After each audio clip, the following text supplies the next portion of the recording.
Dr. Alexis. How are you today? I am really well. Technically, I'm not a doctor. I know, but I'm just calling you Dr. Alexis. I'm making you an honorary doctor. Thank you. I mean, actually, I practice basically as a GP in lots of ways, but not with chemicals. Anyhow, that's a conversation for another time. Another day. Yes. How are Somebody you? suggested I could be Mistress Alexis. Well, you sometimes call yourself master because you do Master? have that Yeah, master. but then it's just a slightly masculine. I do identify as being a woman and quite proud of that. Anyway, again, conversations to be had over Well, Christmas I'm going period. to keep calling you Dr. Alexis, whether you like it or not. I think it could grow on me. I'm just not sure about the legal Oh, ramification. it's verbal and not official, affectionate and completely informal. Oh, thanks. Got it. So, what's our topic for today, Alexis? Topic today is dissociation. At Such Christmas. a good topic. Yes, specific Yeah, to the impending event. specific to Christmas. Hey, Yeah, our last Facebook Live before Christmas, before the end of the year. correct. And would you like to introduce why dissociation is relevant around Christmas? Yeah, sure. Yeah. So, in psychology, dissociation, which is sort of the opposite of association, which means to connect or come together. So dissociation is to disconnect or separate ourselves from some reality or another, from a feeling inside of ourselves, or a memory, or maybe from the surroundings. So when we sort of check out mentally, go away, disconnect, go into a bit of a trance, shut ourselves down and suppress feelings, all of these are forms of dissociation. So it's a very broad general term for a bunch of defense mechanisms that are not chosen by you. These are physiological. This is not conscious, it's unconscious and reflexive. And I often say to my clients, there's two types of choices that you make. You make conscious choices and reflexive choices. Reflexive choices are reactive and unconscious, but I still have to call them choices because nobody made them for you, and I still want you to own them. You know, if you drank too much at the Christmas party last year, no one else did that for you. You did that for yourself, but maybe you didn't mean to. So maybe it was a reflexive or unconscious choice. So we're going to talk a bit about what sorts of things we might experience as stressful at Christmas, and the ways in which we accidentally make our stress at Christmas even worse through unconscious behaviors, reactions, and just being on autopilot at Christmas. And I know a lot of people find Christmas stressful for one reason or another, and we had a few answers on our earlier posts asking for comments. And the sort of themes that come up is, you know, telling children lies about Santa Claus, having to buy lots of presents, and the panic around presents and what people will think. Family conflict is a huge one. I mean, we could talk for hours, really, couldn't we? And fights and arguments and social behaviors at Christmas time is a huge one. And then our relationships with people, but also with food and alcohol is another one that comes up at Christmas. Okay. I'm loving your summary there, and I hear that you have a practice for us at the end, which I'm really looking forward to doing. At some point, I will share a little practical exercise. Yeah, and all I need is pen and paper, correct? Yeah, so if you've got a pen and paper handy, grab that and I'll share that soon.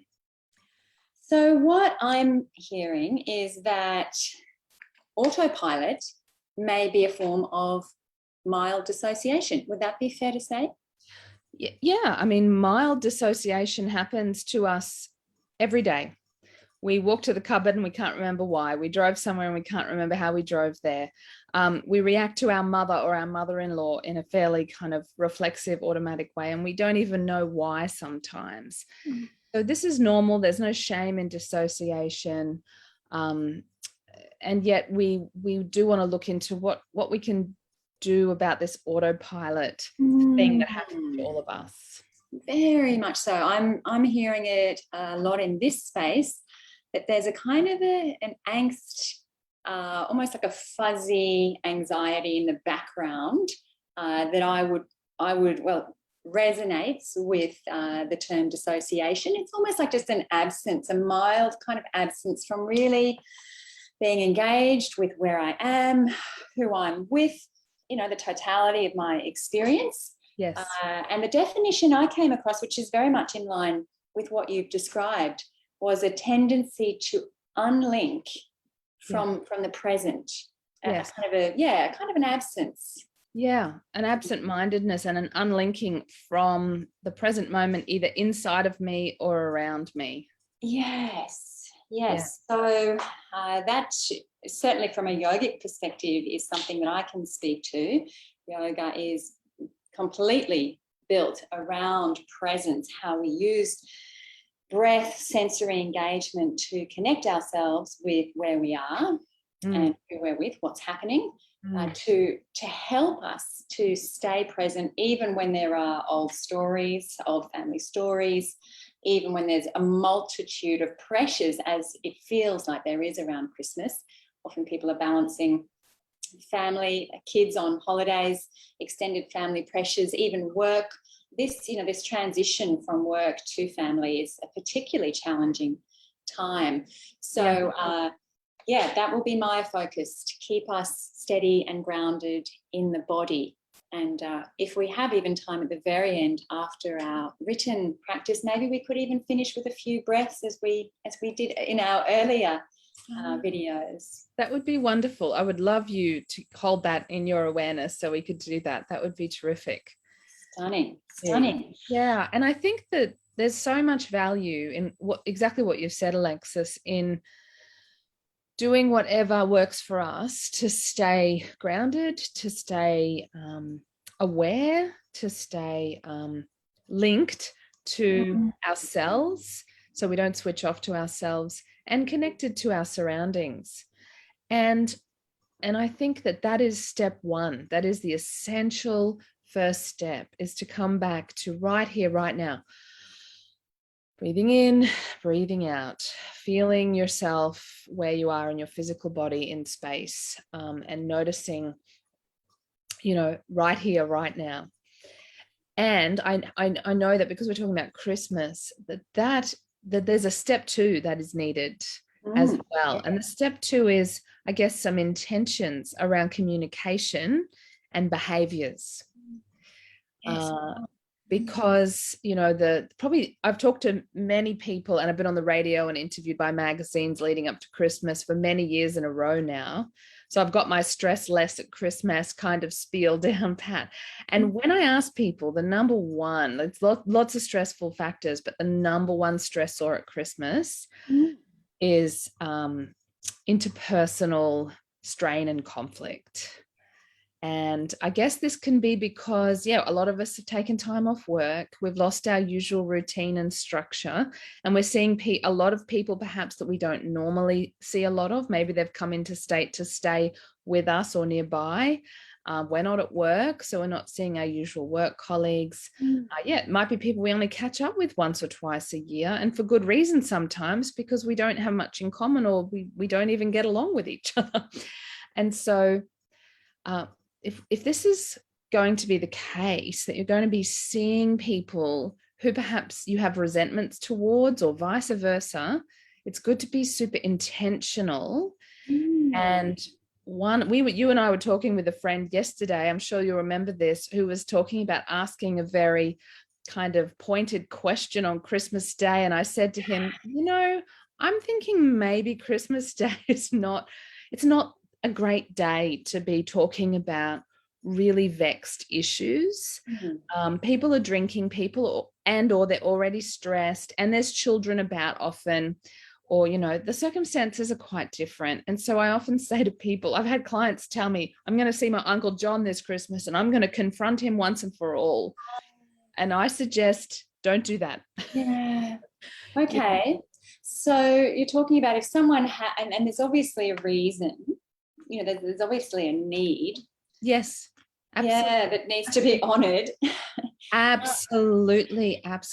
How would you encourage people to honour, acknowledge, and take an action on that need in a more constructive, deliberate, intentional way.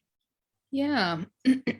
Well, if you know you're going to be seeing a person you don't see very often at Christmas time, and you have a fantasy about, expressing some things to that person, I'm a really big one for imagination. Have that out with them in your imagination, and use the role play of your mind to really get to the underlying need. Something you and I talk about a lot. What is it that you're seeking? What are you longing for? Is it acknowledgement?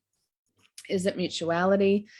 Is it some support, some recognition, or something else?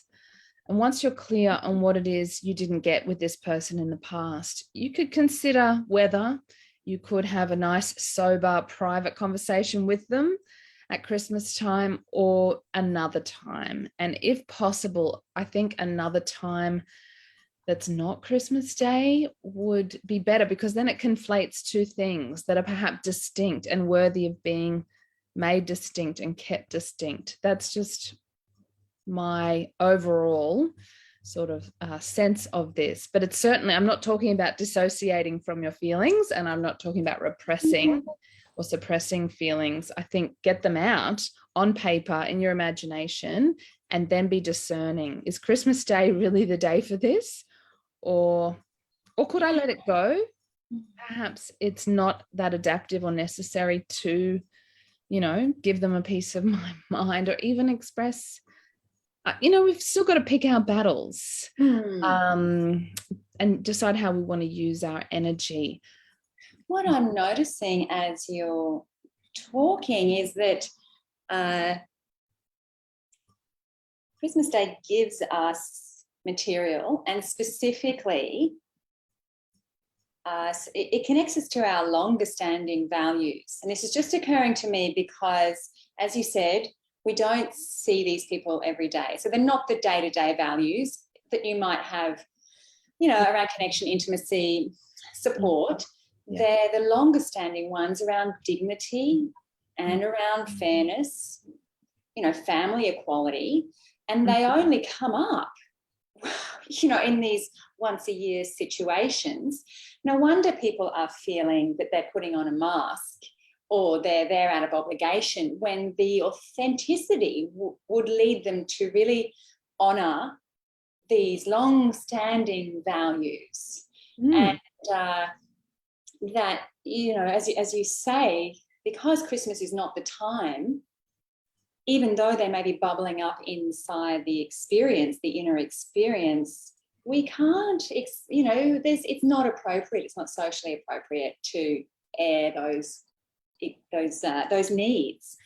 And yet there's something really valuable about that. Yeah. Yeah, I mean, I've experienced, like a lot of people who are probably listening, I have experienced complexity in my family, and complicated dynamics around step family members, and just a lot of extended family and complications with that. And I've seen how arguments between two people can affect everybody there, including the children. Yeah. This is why I'm sort of differentiating and saying, keep things distinct. Yes, it seems fake and phony for some people to turn up with their Christmas ham or cake on Christmas Day and smile and be nice. But I want to reframe it for everybody. It's not about being fake and phony and pretending. Okay, I'll give you a quick example from my life. And I won't name this person too specifically, but there is a member of my family on my partner's side. When I see this person, I feel uneasy and I feel uncomfortable. And sometimes I might like to strategically avoid this person. Other times, like at Christmas, I will see this family member. And the practice for me is this, and many women might relate to this, and some men. The practice for me is to be unapologetic around how I need to behave to look after myself. So in my case, it's I don't really want to go and hug and kiss this person. That's part of the issue. So I might give this family member a high five, and then my inner critic might say, oh, you're being a bit rude because now they're going to see you hugging this other person. My practice is to be unapologetic about what I need to do to look after myself. I'm not harming this person or attacking them or criticizing them or starting a fight. I need to look after myself. The most authentic but sort of fiercely self-compassionate way that I can. And it's not easy for me to do that. And so I frame it as, this is not me being fake. This is me really trying to be quite self-aware without being self-sacrificing. And I'm sure that everybody could think of their own practice of self-compassion or self-respect, or perhaps confidence and bravery, or whatever it might be that you decide to practice at your Christmas gathering. Absolutely, of course. There is a lot of value in and skill in social engagement, even amidst our own dis-ease, our own discomfort. And what's occurring to me is that, wow, okay, I mean, it's quite different when we make it personal. It's hard to separate.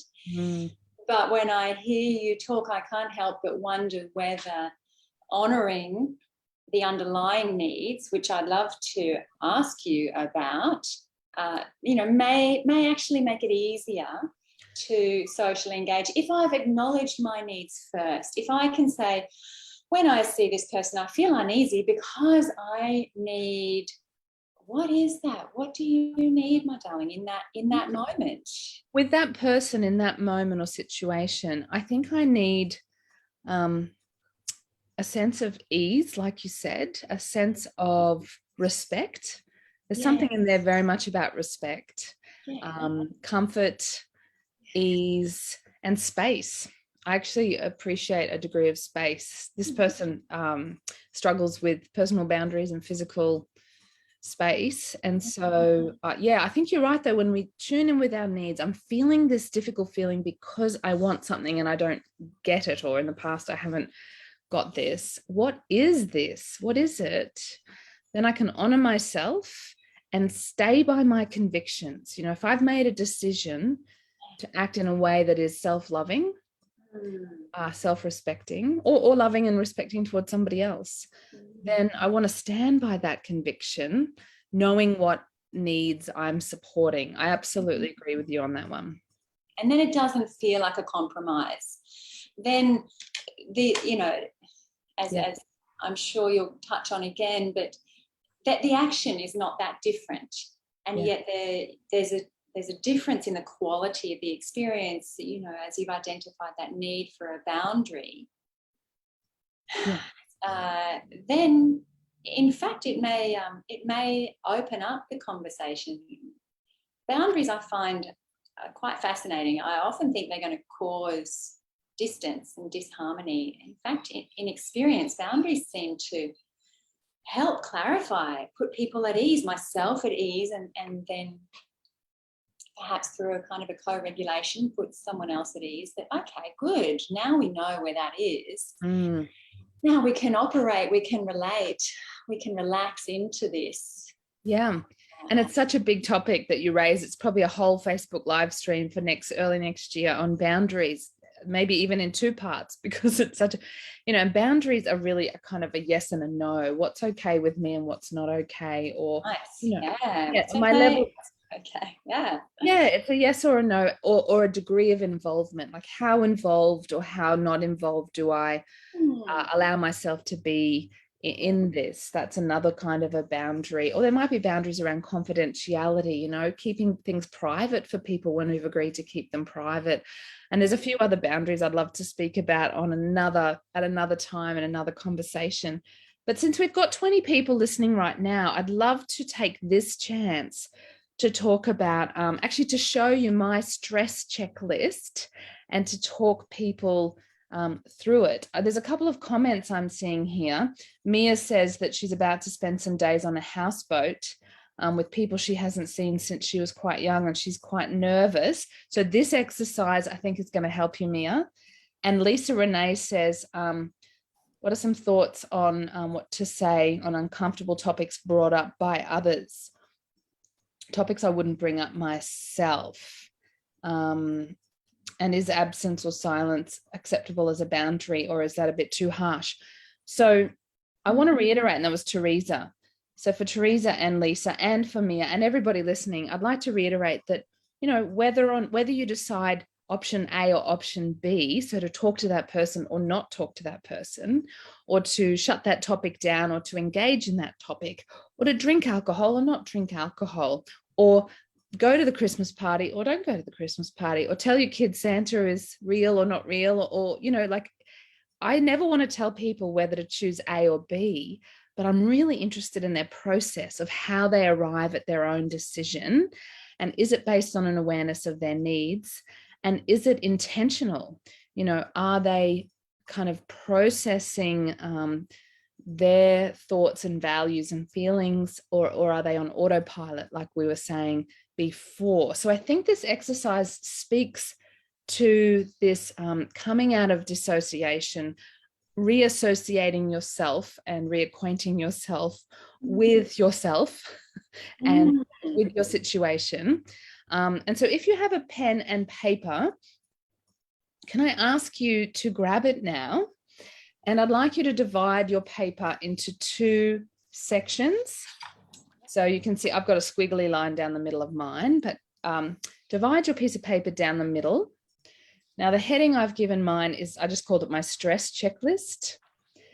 You could call it your stress plan, because it does end up being something of a plan or a list.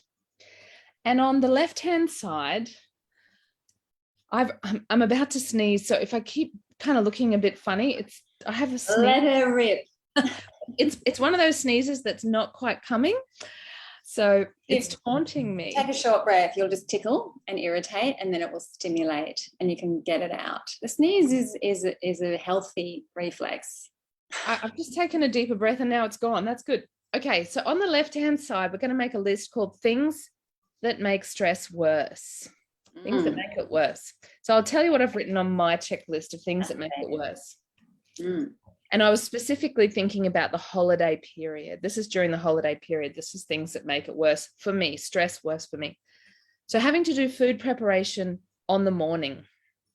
I have a memory. Before you go on, I'm really keen to hear this, but would you mind just telling us what's on the other side? Oh, yes, sorry. And on the right-hand side is called things that will help, or things that might help.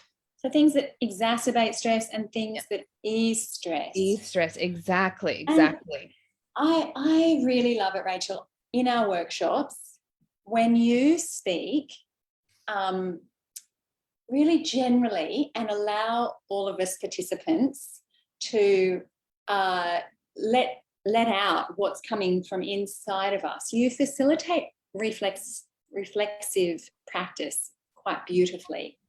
Would that be too big a request? No, I think that's wonderful. Even just for a couple of minutes for people to brainstorm their own. Just for a minute, exactly. Let's do that. And I'll just give people a couple of prompts. Just thinking about Christmas, right? We've got food, we've got alcohol, we've got relationships, other people. We've got sleep and self-care, these kinds of topics. So yeah, that's a good idea. Take a moment.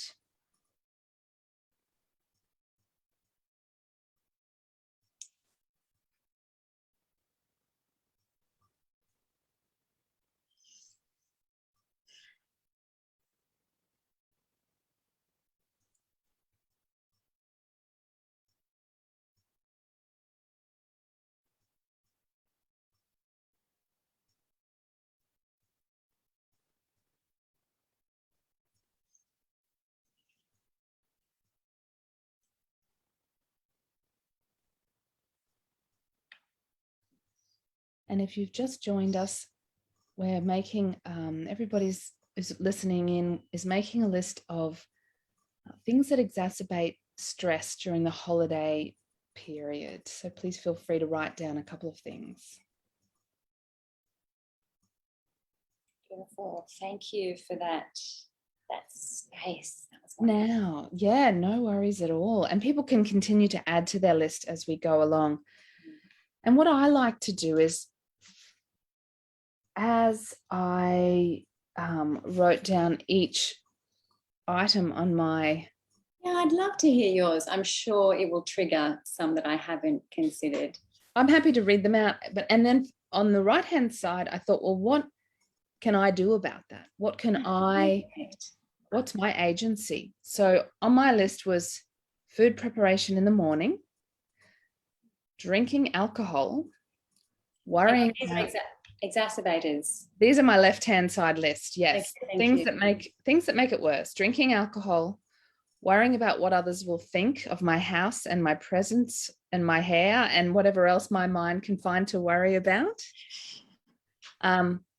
Shallow breathing is what I wrote as well. Eating more than I need. Not sleeping well, and dehydration.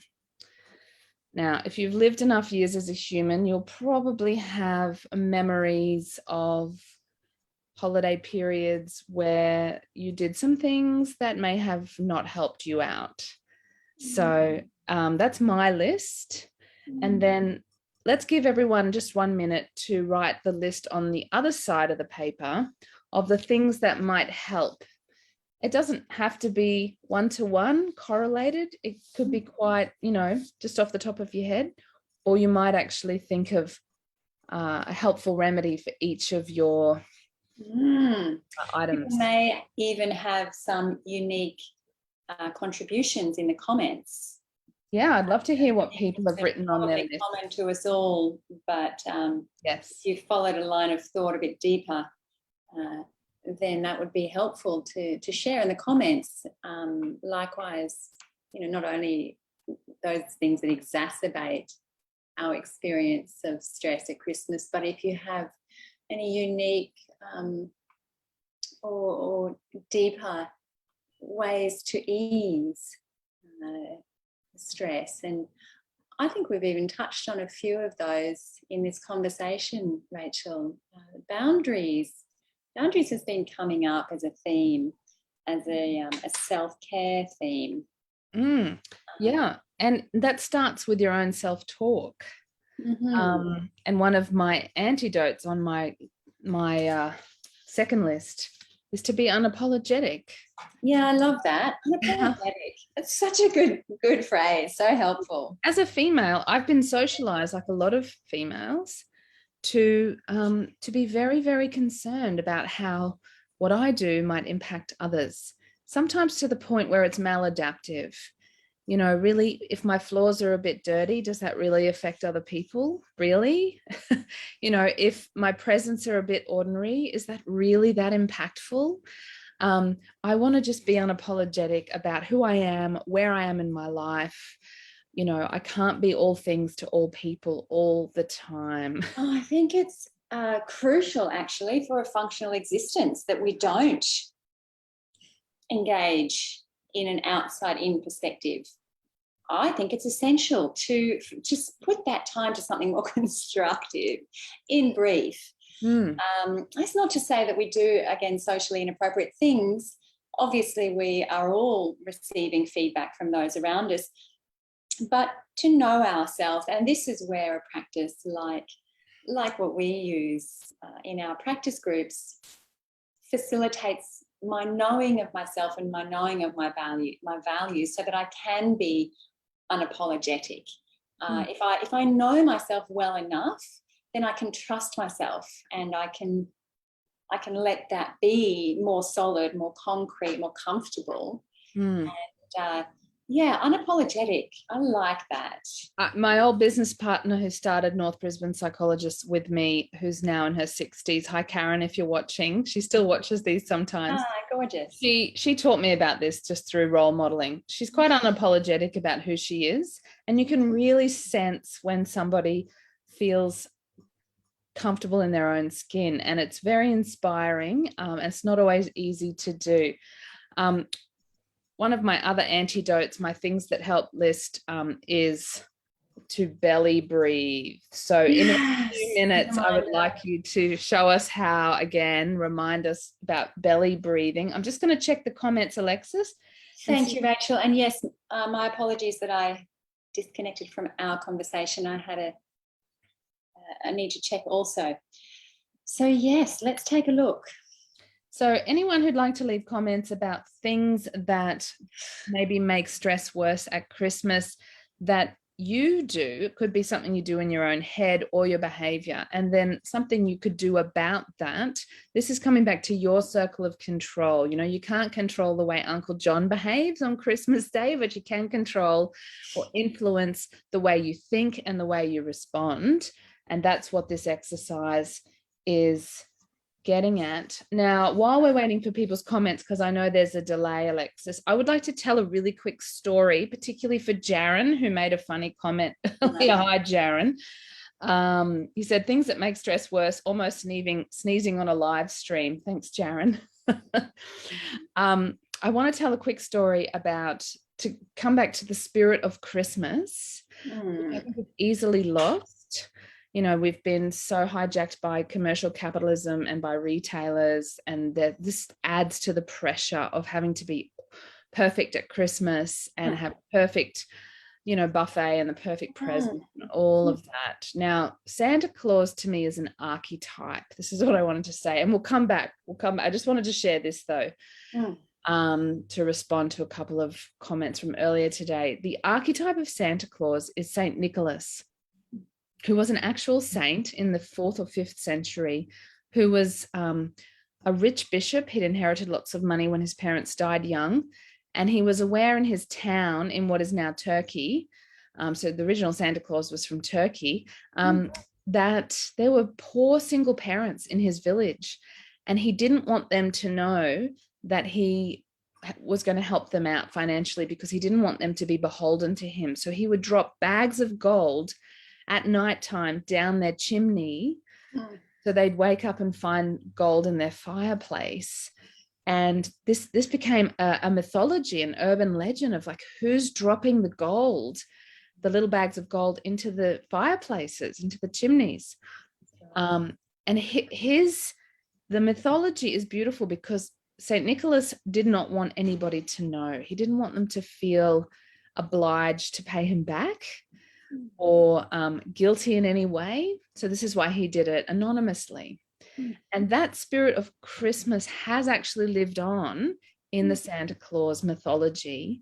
Santa doesn't expect anything back. He gives to children and doesn't expect them to give anything to him. And so that's a really nice element, I think, of Christmas, is this unconditional and anonymous giving. And so whether or not you tell your children about Santa, I think, some children apparently come to their parents and say, oh, why did you lie to me?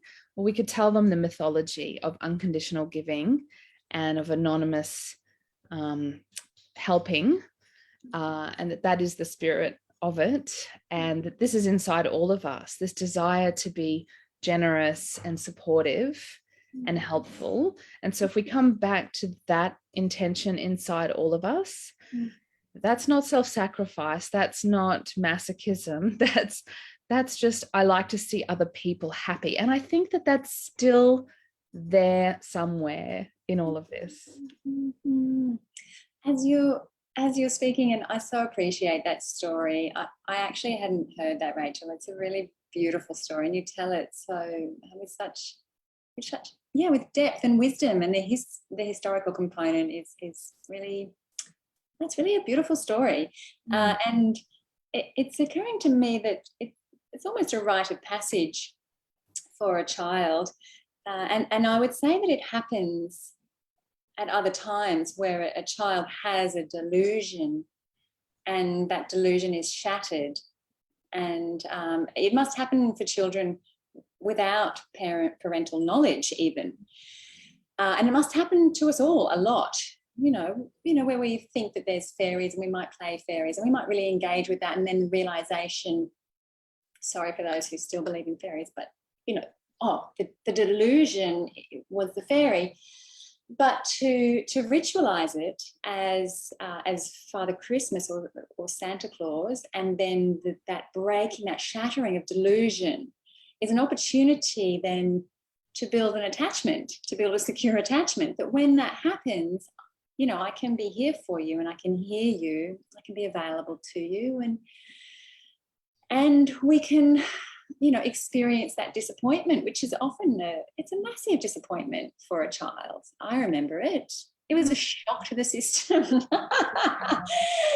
And yeah, it's just occurred to me now that there's a ritual, there's a rite of passage around it, and it must happen to us again and again. I've often wondered, you know, around, you know, the ceremony of the wedding and the bride removing the veil, which my understanding was the veil of delusion. It's an interesting one. Delusion is a theme that fascinates me. And it's not just with Santa, with kids. I've had clients who, you know, young people who they thought Star Wars was real until they realized it wasn't. You know what I mean? So, ouch. Yeah, I mean, there's lots of there's so much to let go of in that one realization. You mean Jabba the Hutt? You mean Darth Vader? And so, you know, but the spirit of Luke Skywalker lives in all of us, and maybe the spirit of Saint Nicholas lives inside all of us as well. And you're yet to tell us the story of Star Wars. There's a brewing story there for a very special that's a whole other conversation, the Star Wars conversation. Now we've got one question about a stressor at Christmas. There's a few funny comments. I'll let you read them later. Excellent. Alcohol is a big stressor, and Mia says, you know, there's some terrible sort of issues with alcohol, and she doesn't drink much, and this year she's decided to remove herself completely. So I just want to reiterate that thing about, you know, I'll never say to people you should do A or B. I'm just curious about how they arrive at A or B, you know, go or don't go, or go with an intention not to drink and to stay only for 2 hours, and find a way to, you know, build a fairly authentic narrative around, you know, why you're coming, but only for 2 hours. And, you know, maybe everyone's really drunk after 2 hours, so you decide to leave. You know, we can't change other people's behavior, but we can definitely take charge of what we intend to do and make, you know, it conscious and intentional and deliberate. And I do encourage you to finish your lists, because that becomes a list of your intentions of how you want to be over the next week or so, as well as what you want to do. How you want to be. That's what I'm hearing when you talk about what you do, A or B, is really not, at the end of the day, what matters, but how you operate in that space. And that as much as we can, we operate from recognition of our own needs and the needs of others, and therefore we can trust that, you know, we've done the best that we can in the given situation. I can't encourage people strongly enough to reflect on their own needs at this time. My experience is, and what I hear with clients is that the tendency to dissociate is very, very strong, perhaps habituated, perhaps for decades. And that the antidote to that is to stay connected to our own needs, which we can only really access through being present and grounded. Yes. But it can be quite immediate. Oh, I feel uncomfortable because I need a boundary. And, you know, our needs and values can seem to be in conflict. For example, maybe I eat more than I want to, or drink more than I want to, because I would like to relax. And food can be comforting and alcohol can be relaxing. But then on the other side, I really want to stay, my values are around staying present and aware and intentional. And my health might be another value that I bring into it around food and alcohol at Christmas. And in fact, food and alcohol are both on my stress checklist and plan. And it's not easy, because, you know, we do dissociate using food and we do dissociate using drugs and alcohol. But what's the cost? Do I want to pay the price for that? once I know really clearly what the price is that I'd have to pay, and does it help or does it make it better on balance? And if I'm clear that my need is to relax or have some comfort, then how else might I relax, and how else might I experience some comfort other than with food and alcohol? So it takes quite a bit of reflection, a bit of self-reflection. Yes, yes, yes. I would absolutely agree with that. And I know that many of our listeners would too, which is why they're here, because they engage in reflection and personal development. So I really value this time, and I'm wondering whether, some just even 3 breaths altogether, might help bring this conversation to a close, might help people to reflect on what they are taking away from this, and how they may be applying it moving to Christmas. That would be wonderful if you don't mind facilitating that. It would be my pleasure. I'd encourage you to pick a position that feels grounded. I find that the feet on the ground makes a huge difference, and the position of my pelvis and my spine. And if you'd like to place one hand on your lower abdomen and one hand on your chest, then that will help you to contact the breath. And if you start by noticing your normal rhythm, then you're not overriding your body. As a group, we're starting to synchronize our breathing as a form of co-regulation.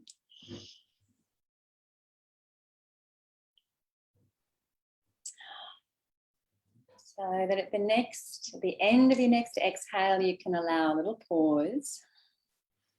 And then I invite you to draw your breath down firstly to your abdomen, like a vacuum in the belly, and then up to your chest. And then let your chest fall with your exhale. And then draw the navel back toward the spine to empty from the belly. You can even lift your pelvic floor to fully empty out. And then again, we breathe low to the belly. That vacuum, even down to your pelvic floor and up to your chest. And then out firstly from your chest, then from your belly. Perhaps even emptying from your pelvic floor. Our last one, low to the pit of the belly. And up to the chest. And let it out from your chest. And draw back to empty from your abdomen and empty from the base of your pelvis. And then for the next few breaths, let the body breathe as it chooses. Even a few deep, deliberate breaths in this way connects us to our needs for oxygen even, our need to stay grounded and connected to our own experience, and our needs for simplicity.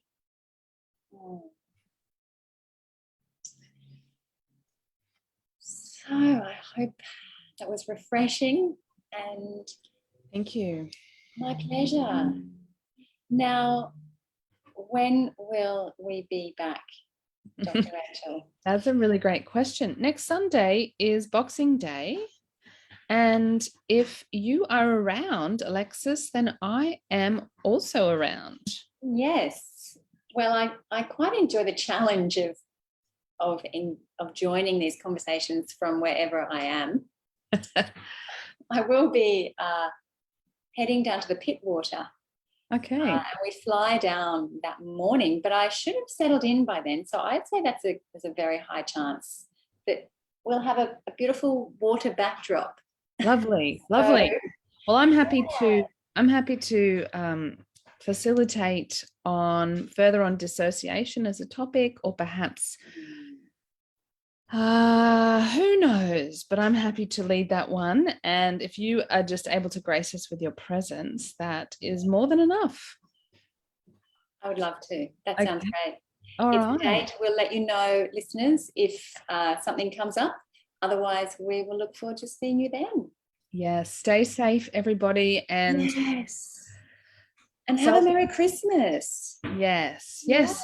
You too, Alexis. All right. See you later, everyone. Farewell. Bye. Bye.